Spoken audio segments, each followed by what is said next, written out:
That's actually a really interesting question, because I think collaboration actually works well even where there is mistrust about money, because what we do is, we sort of put all our heads together, like the lawyers and the clients look at all the information together, and there's the ability to say, look, I'm actually interested in financial information that goes back past 3 years. And, in the traditional litigation rules sort of say you can look at bank statements, or what we consider relevant are bank statements a year before separation, or in a spouse maintenance case, the last 3 years. But in collaboration, because the parties are setting the parameters, they might say, look, sorry, that's not enough for me. For me to feel I'm trusting the outcome or the information, I feel I need to see something that happened 10 years ago and 10 years of bank statements. And if that's what's important to the client, and let's just say you're acting for wife and she has to have that information in order to feel comfortable about the deal, then if that's what it takes, then that's what's going to happen, because she feels she needs that. And in order to solve the problem, we'll give her the information and we'll deal with the information and we'll solve the problem with that extra information. So there's the ability to get more, if everyone's happy with that, to get more than what you normally would. And if there's a lack of trust, the fact that the lawyers are, I suppose, work well together, and the lawyers are trained, and the lawyers give it that sort of, official stamp that everything that's being done is appropriate in the circumstances. The clients can be comfortable about that, but also we're doing the job once in front of everyone's eyes. So it's not like you're having a secret meeting with your client, I'm having a secret meeting with my client, and we're both playing games and we're both strategizing and so forth. In collaboration, everything's on the table openly. You and I might give advice openly and freely, and the advice might not particularly be nice for my client, but she needs to hear something that might be favourable to your client, and vice versa. And I find that the cost can be a lot lower, because rather than you do your work over here, I do my work over here, they each get separate experts sort of over there, and everyone's interpreting things favourable to what, how you want to see it.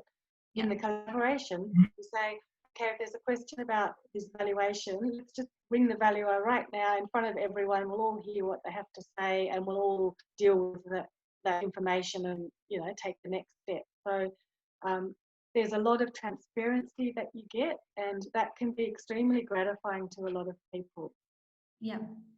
No, and in that matter, we recently did together, Cristina, we were really on the same team, and there was only one team. It was the team for that family, everybody working together, not against each other.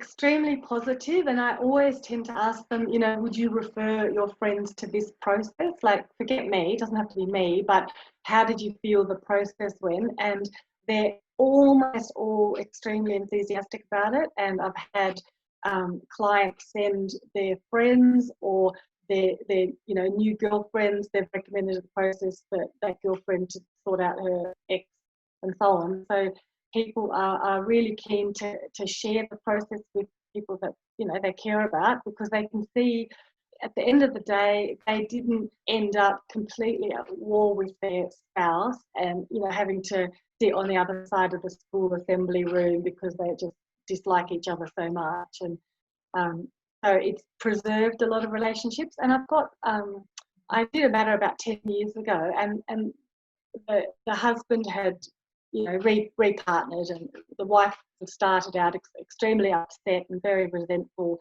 in the process. But we managed those feelings and we got them past that. And then at the end of it, they had an outcome they were both very, very comfortable with, and they really preserved that parenting relationship. And I bumped into the client a couple of years after that, and the husband was going over to do some repairs in her kitchen or some little job. They managed to maintain the respect for one another. And at the start we didn't think, I didn't think that would be possible, but we just sort of gently worked through the process at the right pace, acknowledged her feelings. Like, there's no point pushing anything under the rug, but just sort of acknowledged it and got them to a place where they had two teenage boys and they could talk, you know, very one another years into the future. And for me, that was just the biggest sort of thrill to know that I sort of played a part in that. Yeah, absolutely. And I think where you do have parents who are separating, their relationship isn't ending, it's just changing. They're just going to be separated parents now. They're still going to need to communicate. They'll still have things in common and things they'll need to do together for their children. So, yeah, it's a great way to preserve that relationship. And I look forward to collaborating with you again very soon. And yes. Thanks, Pepe. That's okay. So, Cristina from Alliance Family Law, amazing family lawyer, amazing collaborative lawyer. And yeah, if you'd like to get in contact with us, our details are just listed in the next slide of the video. And yeah, reach out, give us a call, and let's get started.